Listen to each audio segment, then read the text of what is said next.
Good to see you. Welcome everybody to Holy Trinity Church. Just a bit of housekeeping before we start. If you don't know the building, the toilets are over in the south porch if you need those. We're not expecting to, but should we need to evacuate, I'm going to do my airline thing at the back or on the right or on the left. Excellent. So it's great to have you with us for the start of this Lent course. We are looking forward to some great teaching from Richard over the coming few weeks. I thought I would just open in prayer before I introduce Richard to you. Heavenly Father, thank you for bringing us together this evening.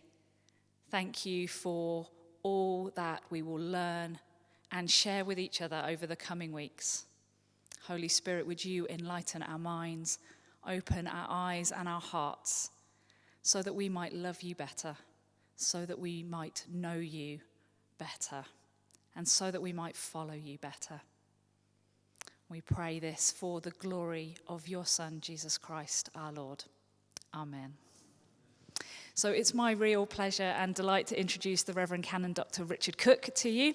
Richard is the rector of the Ilmington Downs and Stour Valley group of churches, and he was previously the director of leadership and ministry at the Diocese of Coventry and principal of the Diocesan Training Fellowship Partnership. He also had the misfortune of having to share a desk nearby me, and so he survived that. So I think this evening he'll be fine. I have the privilege of calling him a friend and a mentor, and I'm really looking forward to all that he's got to teach us this evening.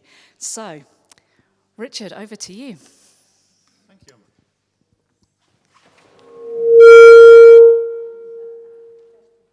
Is it safe to speak? Yes, it is. Lovely to see you. I don't live very far away from Stratford because we're down in Ilmington, so it's about 7 miles, but it feels like a long way, really, to come to the big city when you live in the little village. But lovely to be here and to see all of you gathered here for, I hope, the next few weeks as we follow through looking at some of George Herbert's poems.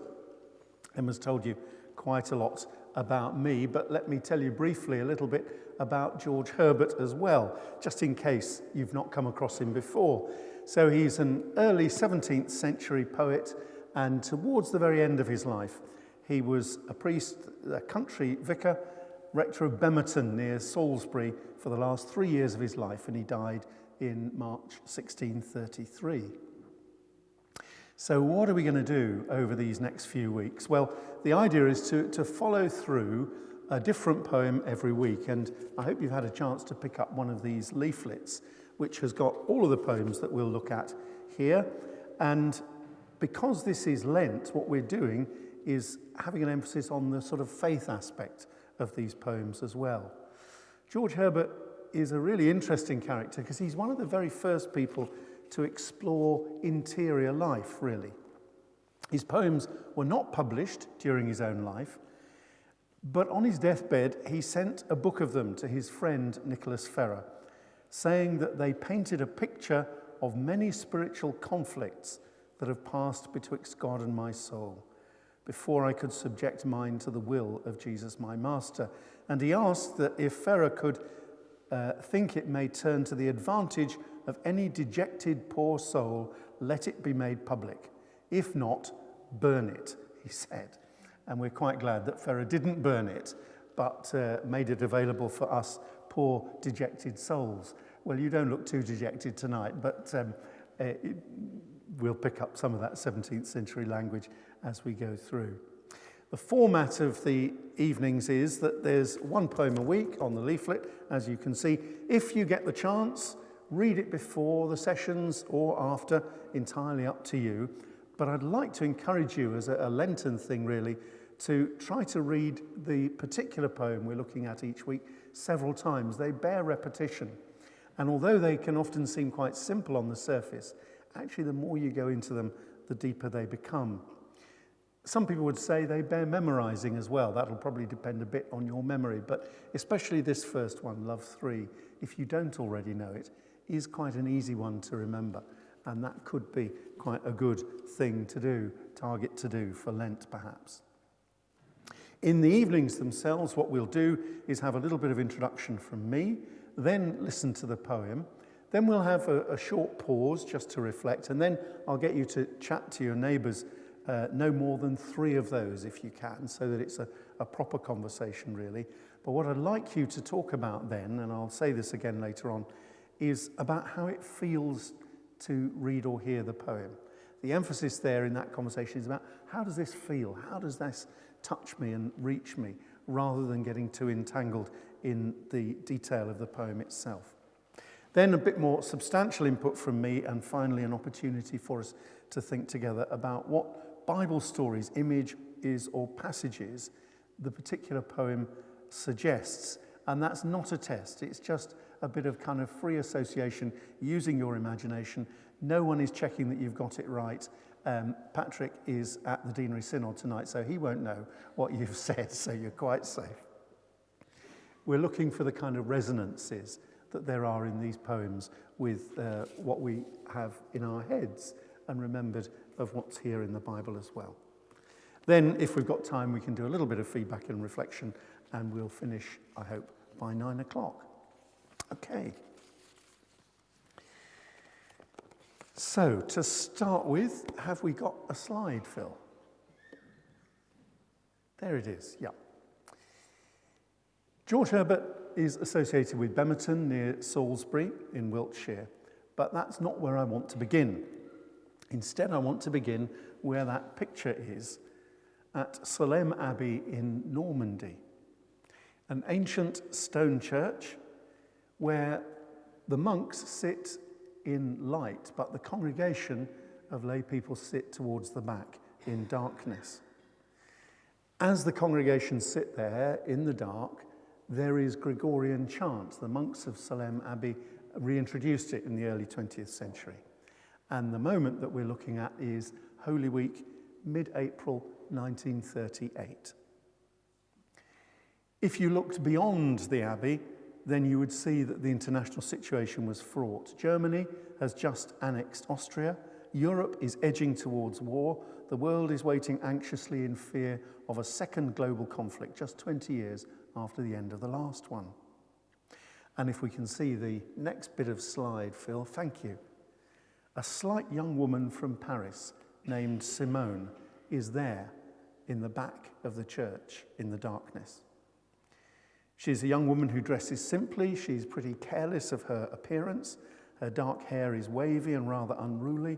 She wears large round spectacles because of her short sight. She often seems clumsy, uncoordinated, and rather fragile to other people. She's 29 years old and she has excelled academically. She's tried teaching philosophy in secondary schools and seen at first hand the Nazi regime in Germany. She has been quick to recognize its evil character. In a short life, she's already accumulated a wealth of experience. Her family is of Jewish heritage, but they have repudiated that identity because of the anti-Semitic culture of France. So Simone's upbringing has been atheistic. She was a gifted mathematician and linguist, and she's read ancient Greek fluently since she was 12 and immersed herself in classical literature and philosophy. But she's always been in the shadow of her even more gifted older brother.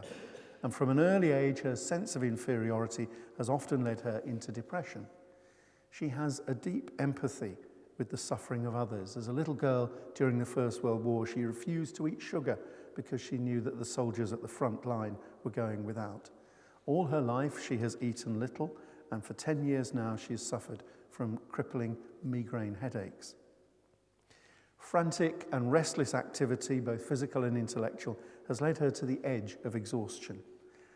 Here at the Abbey in Salem, this Holy Week 1938, she finds some calm as she sits in the church.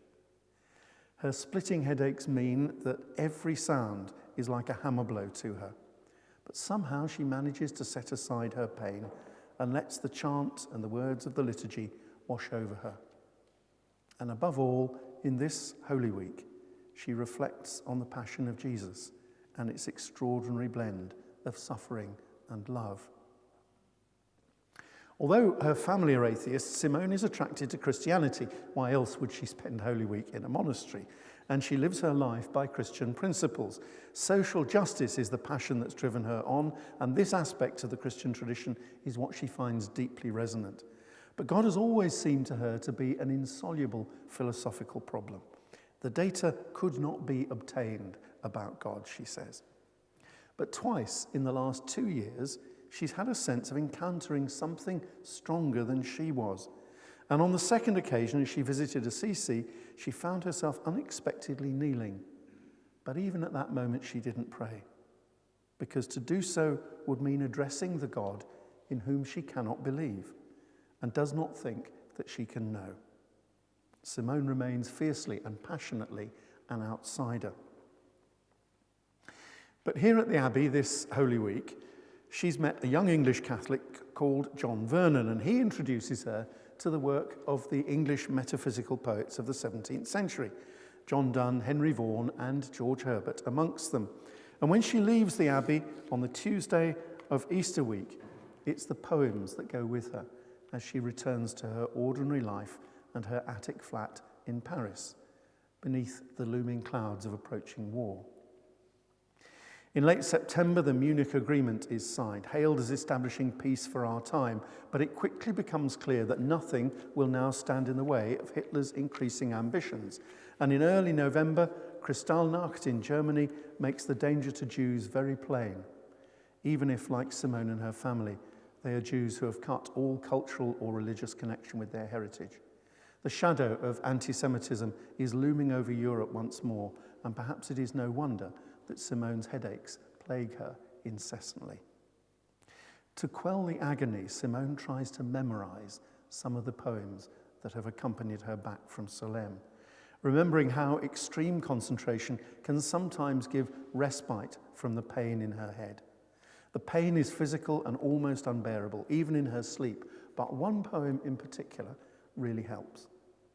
I make myself say it over, she says, concentrating all my attention upon it, clinging with all my soul to the tenderness it enshrines.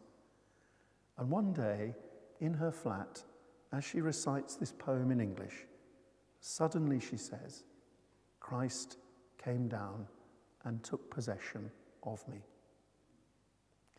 Later, she would write that this possession by Christ was a presence more personal, more certain, and more real than that of a human being. It was inaccessible both to sense and to imagination, and it resembled the love that irradiates the tenderest smile of somebody one loves. In her relentless intellectual pursuit of philosophy, she said, I had never foreseen the possibility of a real contact, person to person, here below, between a human being and God. I'd vaguely heard tell of things of this kind, but I had never believed in them, she said. But now, in the midst of my suffering, came the presence of a love like that which one can read in the smile of a beloved face. Simone said later that she had never sought for God. God had come to her unbidden. She was seeking relief from pain. She was not seeking the presence of Christ. But the experience was not isolated, and she herself had no doubt that in further encounters over succeeding years, she was in direct personal contact with God, and in a deeper and deeper way. Remaining the fierce and passionate outsider, she resisted baptism because, she said, she loved so much that was outside the church, though not, in her view, outside God. Well, war came, as we know, in late summer 1939. As France collapsed in 1940, she and her family fled Paris for Marseille, and eventually Simone made her way to London. There she worked for the Free French. Her desperate desire to return to France and participate in the resistance was rejected, and instead she was asked to produce philosophical foundations for a new post-war constitution in France. In 1943, she was diagnosed with tuberculosis and eventually moved to a sanatorium outside Ashford in Kent, where she died at the end of August 1943. She was buried in the local cemetery in the Catholic section with a simple gravestone that gave just the dates of her birth and death and her name, Simone Weil. Some years later, after her writings had been published, a second stone was added, which just included this epitaph. Her writings have established her as one of the foremost modern philosophers. Perhaps we could have the next click on the slide, Phil. You will already have worked out, if you didn't know, that of course it was George Herbert's poem Love 3, the one that we're focusing on tonight, that prompted Simone's sense that Christ came down and took possession of me, which mediated the presence of a love like that which one can read in the smile of a beloved face. She called it, and excuse my pronunciation, simply le plus beau poème du monde, the most beautiful poem in the world. This poem, Love 3, is deceptive in its simplicity, it's oblique in its approach, it's not superficially Christian at all, and it might apply to a situation of human love and welcome, which may be why it appealed to Simone, but it opened a way for Christ to come to her. She was quite clear that this was the dynamic at work, not the other way round, that the initiative was a divine rather than human one. Love that bade her welcome, and she responded. And just as Simone Weil's experience of the love of God took place in the midst of personal pain and a situation of great uncertainty and fear, so George Herbert's relationship with God, outlined in his poems, had a background of political confusion and religious conflict and indifferent personal health. The nature and character of God was contested in Herbert's time. There was much fear and anguish as a result. Yet his poems, while many of them deal with questions and affliction, consistently portray a God who is love, who is quick-eyed in noticing need, who smilingly replies to our complaints. These are poems of playful, joyous wit and deep, if lightly worn, learning. They're the fruit of years of reflection and refining, although they appear spontaneous. Above all, they show a close relationship with God, characterized by the lived experience of grace, mercy, and joy. Simone Weil and George Herbert both died in their 30s, sufferers from tuberculosis, but more importantly, they shared the experience and conviction of meeting the presence of God. And I hope that as we read some of George Herbert's poems together this Lent, you may also feel some of that same experience and conviction. So let's look at our first poem, and perhaps we could, there it's already, Phil's beaten me to it, there it is on the screen, and I hope you've got it on the sheets as well. But can I encourage you just to listen to it rather than read it, because it is a different experience sometimes, hearing instead of reading. Let me read it to you, then we'll pause for a few moments, and then I'll encourage you just to talk to a couple of people around you about it. It's called Love 3 because, strangely enough, it was the third poem with that title that George Herbert wrote. Love bade me welcome, yet my soul drew back guilty of dust and sin. But quick-eyed love, observing me grow slack from my first entrance in, drew nearer to me, sweetly questioning if I lacked anything. A guest, I answered, worthy to be here. Love said, you shall be he. I, the unkind, ungrateful, my dear, I cannot look on thee. Love took my hand and smiling did reply, who made the eyes but I? Truth, Lord, but I have marr'd them. Let my shame go where it doth deserve. And know you not, says love, who bore the blame? My dear, then I will serve. You must sit down, says love, and taste my meat. So I did sit and eat.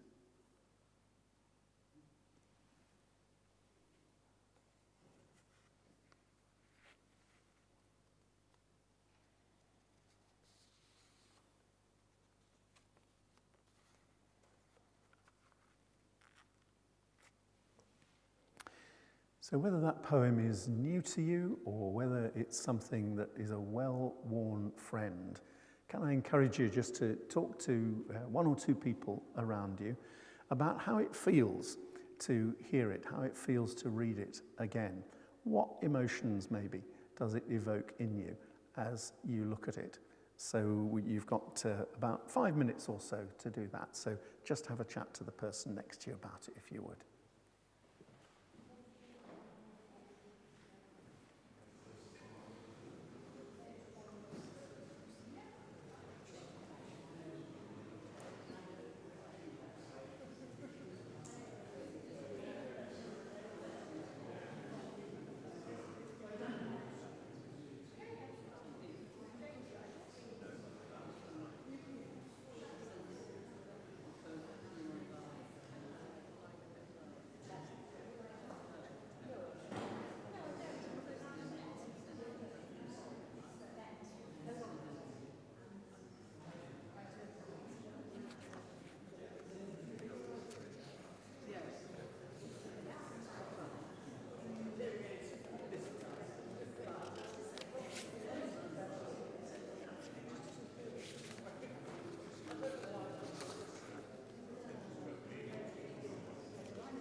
Just a couple more minutes, so if not everybody has had a chance to say something, give them the chance to do so.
Good. Well, it sounds as if you found things to talk about, even if it wasn't the poem, so that's good.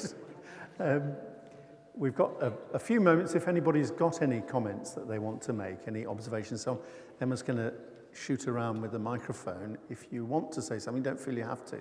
But anybody burning to share something with us? There we are.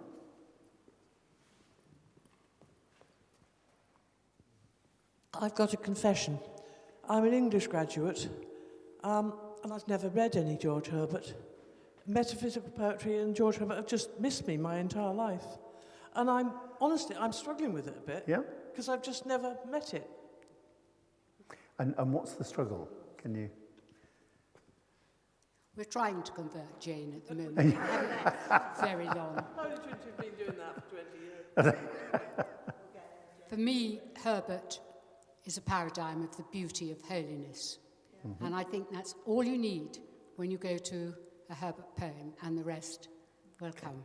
Lovely. We hope we'll get Jane. Yeah. Well, I should have said at the beginning, I always quite like it if people don't see things my way or disagree with me. So feel free to do that. 6 weeks. 6 weeks, jolly good. All right. Anybody else wanted to say anything or make any more confessions? Liz has got one here, I think. I'm intrigued by the repetition of I in the poem. I'm intrigued by the repetition of I in the poem, and I look at it and I think, is that me as well? It's obviously a very personal expression by Herbert, but am I as well? Interesting thought. Yeah, hold that thought, I think. Yeah. Good. Anybody? Yeah, one more over here, I think. Yes, what seems to draw us into the poem is that dialogue form, isn't it, where we have a guest who is reluctant, draws back, the heavy music of that first line, my soul drew back, and the more brighter, sharper, welcoming of the gracious host. And we don't know who either role is, but the form itself draws us into that dialogue, which proceeds through 3 stages, really, towards the end, which looks like a communion. Yeah. Although we're not quite sure whether sitting or kneeling is the right thing. I think Herbert wasn't either. Yeah. But certainly the sitting is what you need for a banquet which is rich and gracious. There's a kind of openness, a readiness to dwell and inhabit that moment, that space. So there's some of the things that we can, I think, pick up. But who is? It says love bade me welcome, doesn't say God bade me welcome. No, which is an interesting point about it, isn't What's the difference of that? Yeah. Good. Okay, one more, I think. Thank you. There we go. Richard, you asked us to think about our feelings on this poem, and on first encounter with the poem, I landed on the feeling of unworthiness. But at an intellectual viewing of the poem, I could see possibly on multiple interactions with it, tens, dozens, hundreds of times, that feeling of unworthiness could actually morph into a feeling of love and acceptance of the grace that's implied in the poem. Yeah. But it'll take a lot of iteration to get there. And I guess that's one of the reasons why I suggested, keep reading these poems, because often that is what happens in them. You find that your initial reaction to them begins to change as you read it a bit more and you let it get into your bloodstream a bit. That's if you're prepared to give it a chance, yeah. We'll see. Okay, shall we carry on? We're going to have a bit closer look at the poem now. So if you've got the copy in front of you, that's useful to do. And we could have the next click, Phil, if you like, because there's only one portrait of George Herbert. And this was done sometime after his death, and then there have been multiple different copies of it. It doesn't look great, really. It doesn't look much fun, does he? But actually, he had a great capacity for friendship, and lots of people seemed to like him at the time. So I kind of think, there's probably a smile just crinkling the corner of his mouth in this picture after all. So let's look at this poem. As we've all spotted, it's a poem of encounter, isn't it? And it actually is precisely choreographed. There's a lot of movement in it, but it's not purposeless movement. There is so much movement in it that it's worth paying close attention to the body language that's described and that's implied in the poem. That leads us on to think that Herbert's poems are very often what I think of as kind of mini-dramas. Although we don't know what his thoughts were on the theatre and so on, of course, living in the first sort of third of the 17th century, this is the time when the theatre is really booming. You know all about that here in Stratford, I know. But the connection is that his younger and closest brother, called Henry, was the master of revels at the court, the royal court. And in fact, what that meant was both that he organised entertainment in the palaces, but also that he was the chief censor. So when anybody wrote a new play, it was Henry Herbert who had to read it first. And he and George Herbert were quite close. And so you kind of think George Herbert must have known quite a lot about drama. And when you read his poems, you begin to get that sense as well. Visualising how his poems might be embodied and acted out can often be a key to a deeper understanding of them. You might want to try this at home, but in fact you can, with this particular poem, Love 3, work out the movements backwards and forwards between the two. But you might have a friend that you can do it with. On the other hand, you might want to do it privately while you work it out yourself. Try it sometime. It's a poem of encounter, but it's not a grand encounter, this one. It's low-key. And its beginning would have been repeated quite often in George Herbert's life. It wasn't until he fetched up at Bemerton in 1630, at the age of 37, that he actually had a house to call his own. Before that, he'd always been in college accommodation or staying with friends or with his mother or whatever he was doing. So there is a sense in which this poem perhaps picks out an encounter that has happened often for him in his life. With no fixed home, he wandered from house to house amongst his friends, relatives, and wider acquaintances. So a host on the doorway, on the doorstep, welcoming him in, probably was a pretty familiar part of his life, really. So as the poem opens, there on the doorstep stands his host, smiling, welcoming him in. And Herbert imagines that this hospitable host is in fact love. And it's a fascinating choice because apart from the guest using the name Lord once later in the poem, nothing else marks out love as either male or female.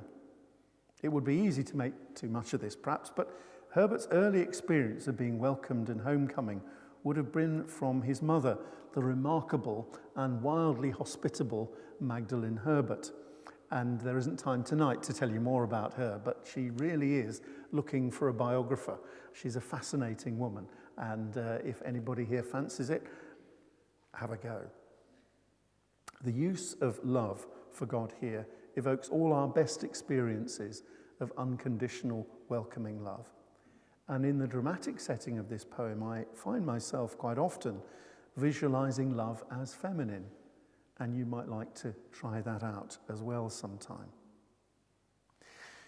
So the door is open, there are outstretched arms reaching to us. Here is home, and Herbert turns away. His soul draws back, guilty of dust and sin. Again, probably a scene that Herbert had been literally part of many times, covered in dust and dirt from the road, perhaps nervous of how he has behaved to his host in the past, maybe especially if we remember or think of his mother welcoming him on the doorstep. But what Herbert does here, as he does often in his other poems, is to transpose the ordinary, everyday, domestic encounter into a moment of human and divine confrontation. Dust is literally what a traveller is covered in, but it's also one of the code words that Herbert often picks up on. Dust, he knew from the book of Genesis, was what he came from and what he would return to. Dust stands for decay and mortality. And he wrote elsewhere in an evocative image of an hourglass with sand running through it, "Flesh is but the glass which holds the dust that measures all our time, which shall be crumbled into dust." In his encounter with love, Herbert is suddenly only too aware that he is of the earth earthy, as St. Paul said. He's not fit to enter this heavenly house on whose threshold he stands. He mentions sin, but this is not perhaps a matter of his own personal inadequacy or sinfulness. It's the whole human condition that makes Herbert unfit to accept the welcome of love, who is God, and makes him turn, sadly, away. Samuel Taylor Coleridge, one of the great early Romantic poets, a great poet but a hauntingly troubled one, said in 1826 that Herbert's poems helped him to combat his tendency to self-contempt. And this poem, Love 3, might still speak to that sense of lack of self-esteem and unworthiness, which is just as prevalent still as it was in Herbert's time. This poem's a poem of encounter, welcome and acceptance, but as in many of Herbert's poems, it doesn't offer simple resolutions. Self-contempt is pervasive and does not easily yield to welcome and acceptance. It reasserts itself again and again in battle after battle. And though Thomas Cranmer's Book of Common Prayer, which Herbert loved, has good theological reasons to emphasize that worshippers are miserable offenders in whom there is no health, that language can sometimes make self-contempt worse.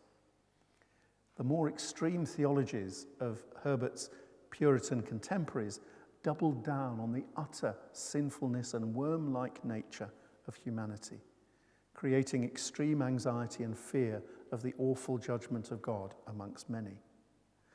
Today, our reasons for anxiety and fear are usually different, but the emotions are similar and can be just as hard to move.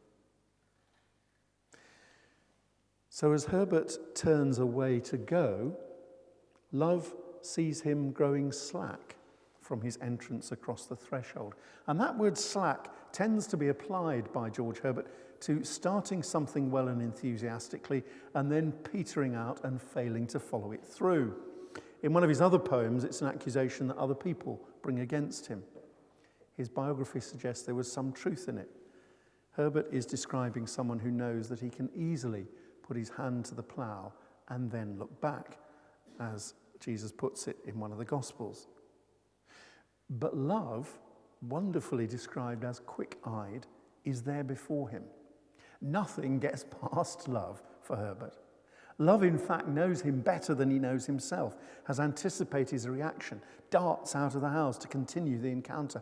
Outside the porch now, love asks if he's lacking anything. Has he lost something on the way, or perhaps forgotten to bring it? Well, yes, says Herbert, in a characteristically wry, ironic, and slightly sarcastic response. All that's missing is a guest who deserves to be here. In other words, the good host cannot supply this lack. There's nothing to be done. Herbert had better be on his way. But love will not take no for an answer. You shall be he, says love. But the guest seems curiously comfortable in his misery, to the extent that he won't even turn and look at love. So love reaches out to him, having already welcomed him and invited. And now love takes his hand. And not angry at his churlishness, but smiling instead, reminds him, who made the eyes but I? Welcomed, invited, held by the hand, Still, Herbert protests. Yes, love did make the eyes, he counters, but he has marred and broken what he's been given. We're almost into a chess match of move and counter-move, aren't we? But instead of simply going back to sin, Herbert now introduces shame, that burning sense of inadequacy, which means he just wants to crawl away into a hole and curl up and hide. The proper place for him, he feels, the place he deserves to be, is hell. And remarkably, as many commentators on Herbert have pointed out, in a religious culture that emphasized hell and its horrors greatly, George Herbert wrote no poem relating to it, and in fact hardly mentions hell directly at all. Love immediately again countermoves, but this time decisively. Know you not who bore the blame? And at last, Herbert turns towards love. It's as if the shame and sin are released, which of course is the point. Love has borne the blame on the cross of Jesus, and that's what makes it possible for Herbert to step across the threshold and into the house. So now we're in the hall, and in the 17th century that would be both the entrance and also the place where a table might be set with food for the traveller. But Herbert's not done yet. Once again, he wobbles in the choreography of the poem. This time, he kneels. Then I will serve, he says. A simple response, which for most of us will allude to the Last Supper in John's Gospel, where Jesus kneels before the disciples as a servant to wash their feet, and Peter, you'll remember, objects. Rather than Herbert serving love, love will serve him, and he must submit and receive the gift. So in the last movement of the poem, love tells him that he must taste my meat, meat being food in general in 17th century England. Love, still holding Herbert's hand, raises him from kneeling and invites him to sit. Though this is, at one level, an everyday domestic scene, Herbert's always alive to the deep resonances of the holy.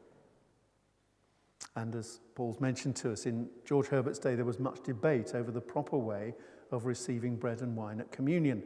Should worshippers stand as freely forgiven children of God, or should they kneel as penitent and grateful sinners?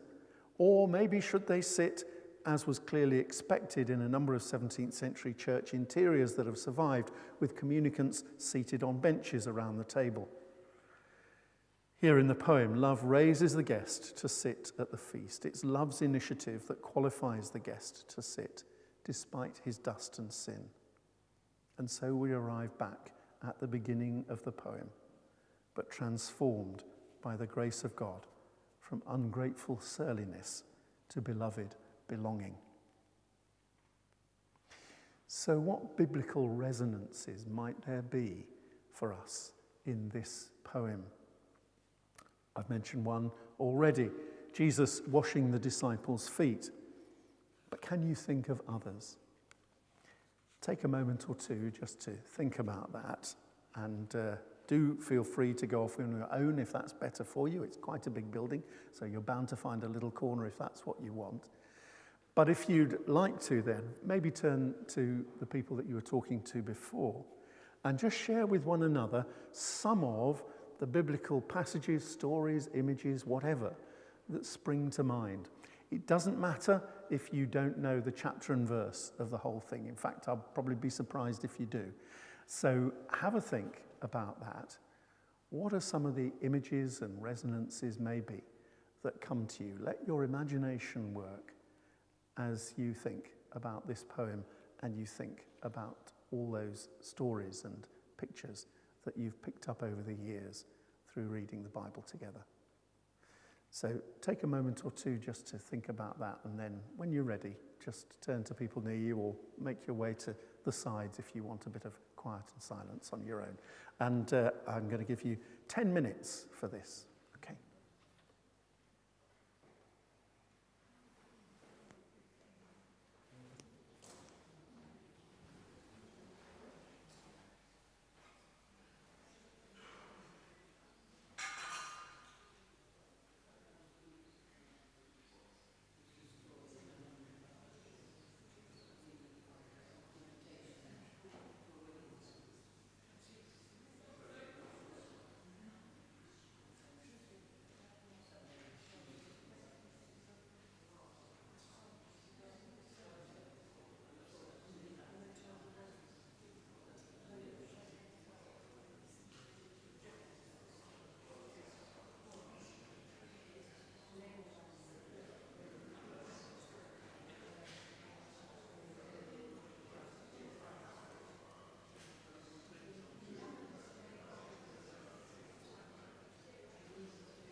iPad tells us we're working. The microphone's working, yes. So, if you don't mind. So how did you get on for that? I should confess to you that I've never done that exercise with a group before, so I've no idea if it will have worked or not for you. But let's see. Anybody got any particular biblical resonances that came out that you wanted to share with us, maybe? Yep. That's just to make Emma run the whole way down the aisle, isn't it? Sorry, yes. Yeah, I've gone straight to Psalm 37, verses 1 to 5, because I want to say to the writer, do not fret because of the wicked. Really, it's not your place. And delight in the Lord, which is the last, and commit your way to the love, the love or the Lord, which one is. But the first, to go back to the Old Testament, I thought was the obvious. Yeah. No, not obvious. It just jumped out. I mean, the first thing was, of course, Jesus saying, well, the greatest of these is love, which is the obvious thing at the beginning. But you want the writer to accept his own salvation. Okay. So, and remind us of that reference, Psalm. It's Psalm 37, verses 1 to 5. Lovely. Thank you for that. That's great. Thank you very much. Good. Anybody else got one? Here we are. James has got one over here, I think. 1 Corinthians 13. St. Paul defining love. Yeah, and remind us just briefly of what that says, James. Love never ends. As for prophecies, they will end. Only I will know fully, even as I have been fully known. Now, faith, hope, and love abide, these three, and the greatest of these is love. Yeah, lovely. Thank you very much. Good. I think John's got one as well. Luke 14:16. A certain man made a great supper and bade many. Yes, in that lovely parable. Yeah, Jesus' parable of the Great Supper, where people are invited in. Yeah, yeah. Thank you. Any others? It's the story of the prodigal son as well, isn't it? You need a microphone. It's the story of the prodigal son. Yeah, tell us a bit more. Going away and feeling unworthy and coming home and being greeted by the love. Yes. Yeah. Yes. Lovely. I'm glad you spotted that one. Yep, yep. All of these are good. Yes, not the second time. Here we are. We're on fire in this corner. The wonderful line in the Song of Solomon. Yes. Led me into the banqueting hall, and the banner above me was love. Yes, from the Song of Songs. His banner over me is love. He led me into his banqueting hall, and his banner over me is love. Lovely. Good. Just quickly adding to the prodigal son's brother, who did all the hard work, he thought, but didn't ask his father for what his father had on offer. Yeah. And his father said, well, you can have all these things. Yeah. And it's this thing at the end, just sit down. Yeah. You know. Yes, relax. Benefit from all my love. Yeah. Yes, I'm an elder brother, so I really like that thought. Thank you. Yeah. There we go. There's another one over there. We'll come to you in a moment. Around the who made the eyes but I, so Psalm 139. And remind us what that is. Together, I've got it, where are we? My frame was not hidden from you, for it was you who formed my inward parts. You knit me together in my mother's womb. Yeah. And the other bit was the end of Job. Yeah. Where God's saying, where were you when I created? Yes, if you remember those passages at the end of the book of Job, where Job's been complaining, and God basically says to him, but where were you when I laid the foundations of the earth? You know, how would you know it and understand it? But it all comes from God. Yeah, thank you. That's great. John's got another one up here, I think. 139. Oh, it was the same. Yeah, good. There we are. We've got some more going on. You're doing it deliberately. Well, I'm not really. I was looking at the poem and seeing the gabbling, the complexity of the speech that the visitor used compared with the simplicity and calming of the phrases that God uses. And that is a conversation that the whole poem's about. But for me, it's Herbert's quite clever way of distinguishing between the two persons speaking, very much like Job. When his conversations, he pleaded with God and he pleaded with his friends. And that conversation had to be explained within the book of Job. But here Herbert's used just shorter sentences, just fewer words to keep that process going. I'm mesmerised by this. Great thought, thank you. Yeah, that's lovely. Here we are. Of course, at the other end of the church, Emma, yeah. Just one more. We found many, but this one in particular perhaps helps pull it together a bit. Love draws nearer to me, sweetly questioning if I lacked anything. This is perhaps a subtle one, but it's the style of Jesus to, when he approaches people, to see something which is unspoken in them and which he draws out and then shows the divine answer to these things, usually in parables. And that is really strongly reminiscent. And in a way, it ties together all the reminiscences we've been looking at, because it is a sinful, finite man in front of his divine creator. And the recreation, for instance, even of the seeing, even the eyes are going to be transformed in their seeing by his entering into the house, so that the unworthiness, the sense of guilt, drops away in love.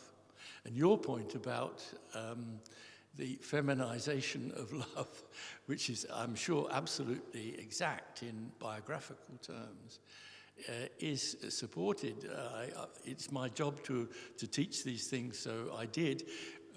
The French feminist thinker, Julia Kristeva, says in one of her essays that the nearest model of the divine love is mother love. And that the Christian presentation of the divine love doesn't always live up to that model, which seems to me a valid point and probably one that's relevant in this poem. But in fact, it's a précis, isn't it, of biblical illusion and Christian doctrine. In the end, it's the fall of man and the recreation of man. Yeah, absolutely. Yeah, good. Thank you very much. Yeah, here we are. We've got one more over here. You haven't got to go far for that, Emma. This was written in the context of the Reformed Church, of course.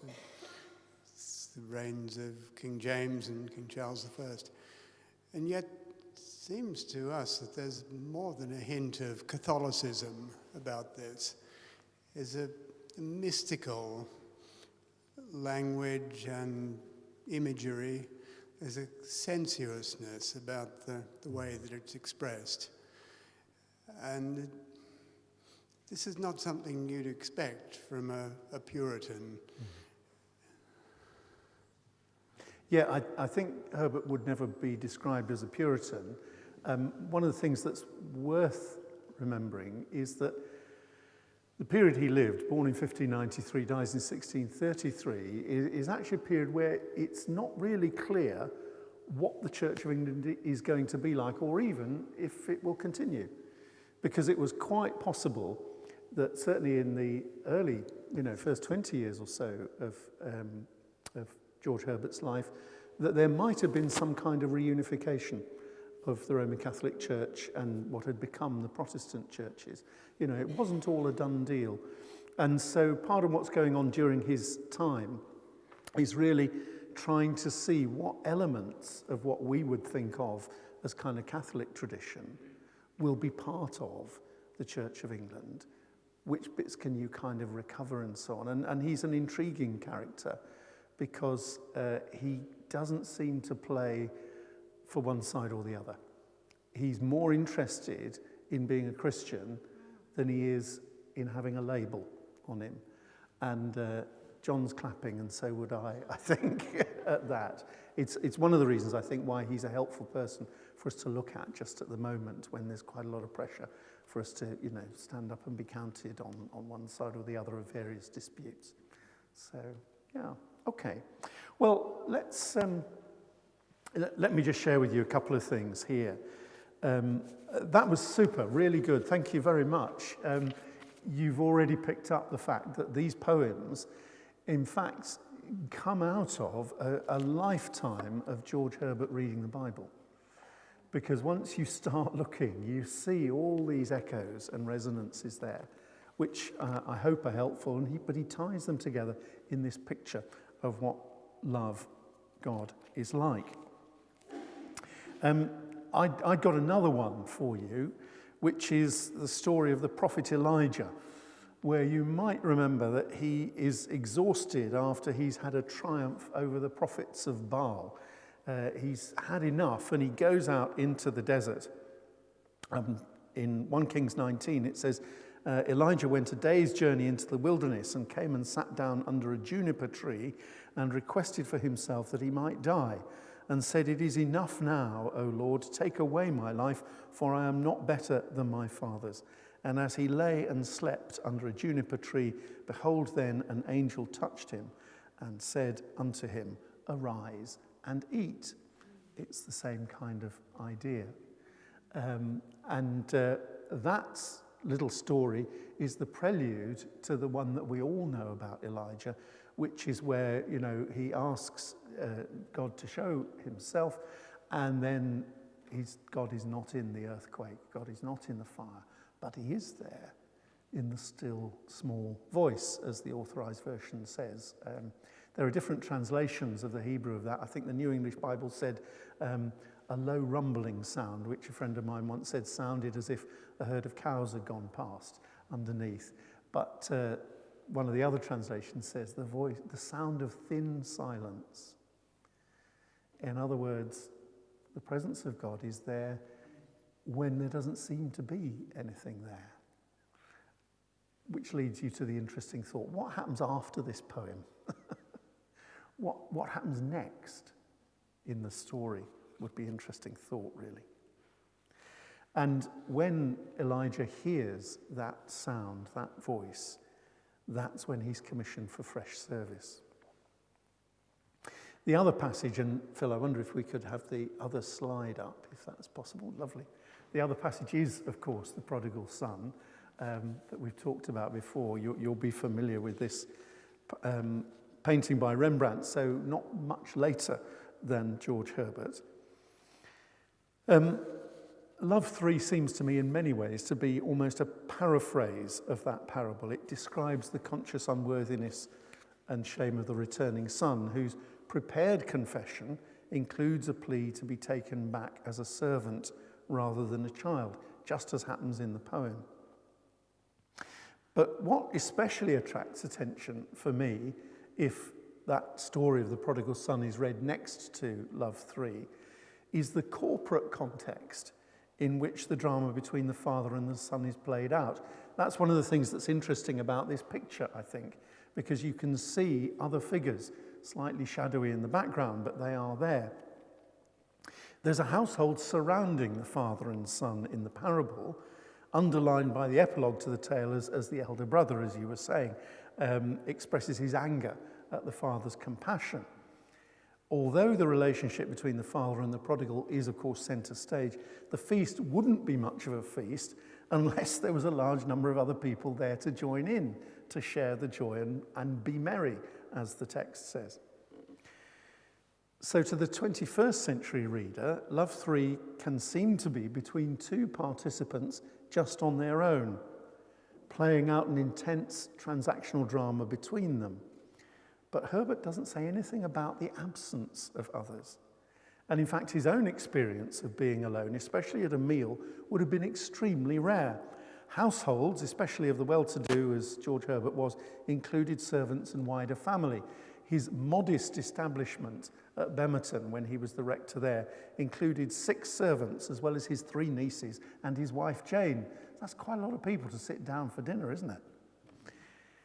they'd already be likely to be at the table if the meal was ready to be tasted in this poem. George Herbert had grown up amongst a family of 10 children, and his mother's capacity to offer hospitality was legendary. Often 20 or 30, we've got fairly recently was rediscovered what's called her kitchen book, which had all the details of how much it cost to feed all these people. And one Easter, just after they'd all moved to London, she has, I think, 21 guests for lunch on Easter Day, plus 10 children, plus servants, plus, that's a lot of people, isn't it? The point I'm making is that actually Love 3 looks a bit different when you read it against that background. Perhaps this is a corporate meal to which the guest is invited. It might already have started. So Love's invitation to sit and eat is also an invitation to come and join in, participate in the household and the family, to join in with the merriment, the conversation and the jokes, as well as the food. So it's not only love which welcomes the guest, but also love's family and household too. And that corporate aspect of Christian life was deeply important to George Herbert, as we shall see in a couple of weeks' time when we look at his poem on prayer. Let me, just as we head towards a finish, give you a couple of other theological thoughts really here as well, of things that perhaps lie in the background of this poem. It seems to me there might be another theological motif tucked away in this poem. Love is characterized as the maker who made the eyes, the redeemer who bore the blame, and the source of present sustenance. You must taste my meat. In other words, when you think about it, one of the patterns, and there are many that underlie this poem, is a simple pattern that relates to the Trinity. The Father, the Creator, the Son, the Redeemer, the Holy Spirit, the sustainer and provider of present experience. The single word love describes and unites all three, but all three are there. So in that sense, this shows us those three different elements of God. And the other point comes from George Herbert's favourite theologian, which was Augustine of Hippo, who was a bishop in North Africa in the early church, around about the 4th and 5th centuries. One of the things that George Herbert spent his money on, I have a lot of sympathy with this, was lots and lots of books. He's forever writing to people asking for either copies of books or money to buy books, one or the other. And so he had all of Augustine's works and seems to have read them. In his will, they're specifically mentioned because he leaves them to his curate. So I'll leave you to work that out, Tom and Emma, between you. But Augustine of Hippo begins his confessions with a famous phrase about our restless hearts. You'll know this phrase, I'm sure. You have made us for yourself, he says, addressing God, and our hearts are restless till they rest in you. You have made us for yourself, and our hearts are restless till they rest in you. George Herbert, amongst many other things, was a very, very skilled linguist, particularly in Latin and Greek, and he would have read Augustine's Confessions in Latin, their original language. And that has a little twist in it, in this phrase, that is hard to put across in English, because when Augustine says, you have made us for yourself, the for word can also mean towards yourself. So not just for yourself, but also facing towards yourself, tending towards yourself. And that leads to the thought that human beings tend towards God as a tree or flower will tend towards the sun. That's both why we turn away willfully from God, but also find ourselves turning back towards love. Love 3 dramatizes that process of turning and returning, of restlessness yet seeking rest. There's no real rest outside the unconditional love of God. So to begin to finish off tonight, in the end, this poem, Love 3, reminds us that this is what God is about. Radical grace and love, which we can do nothing to earn, because it is simply there at the heart of the universe, drawing us patiently and gently towards it. But it can be such a hard task to accept that, can't it? To accept that the love of God is unconditional. And we'll pursue that a little bit further next week as we look at the next poem on the list called The Collar. This is where Lent starts, with that sense of acceptance, with being prepared to sit and eat. Rowan Williams, I think, once described the experience of prayer as being a bit like sunbathing. Remove from your mind the image of Rowan Williams sunbathing, because it's not helpful.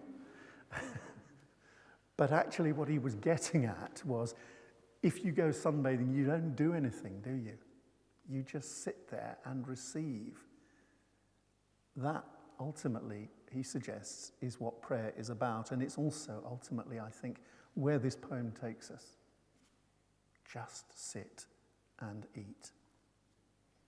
Hearing the invitation of love, our eagerness curdles and grows cold as we twist and turn, unable to look love in the face. But that invitation stands no matter how many times we squirm away. Sit, says love, and eat. So rather than pray specifically, I'm going to just read the poem to you. You may want to sit with your hands open on your lap, eyes open, eyes closed, entirely up to you.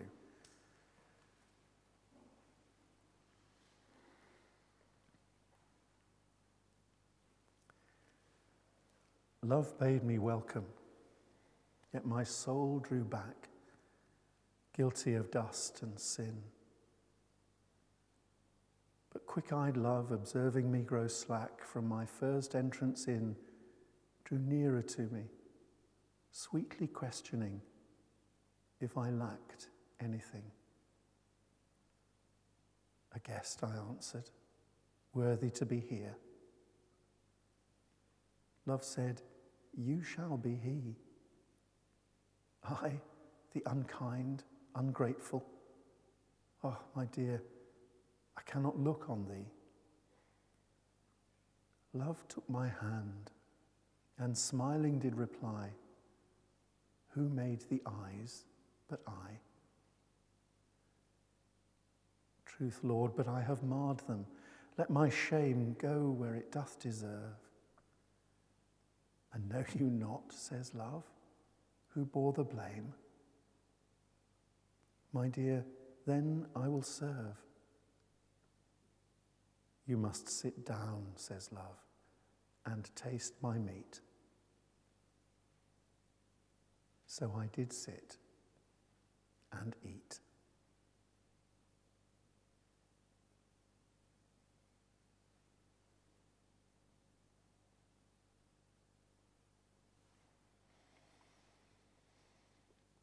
Well, thank you for coming. I'm not sure if it's the right thing after that last line to say I hope it's whetted your appetite for the next few weeks. But if you'd like to do so, it would be lovely to see you next week. And next week's poem is The Collar. There it is. Do have a look at it beforehand if you'd like to, and maybe have a read through it a few times. And we'll share some thoughts about it next week as well.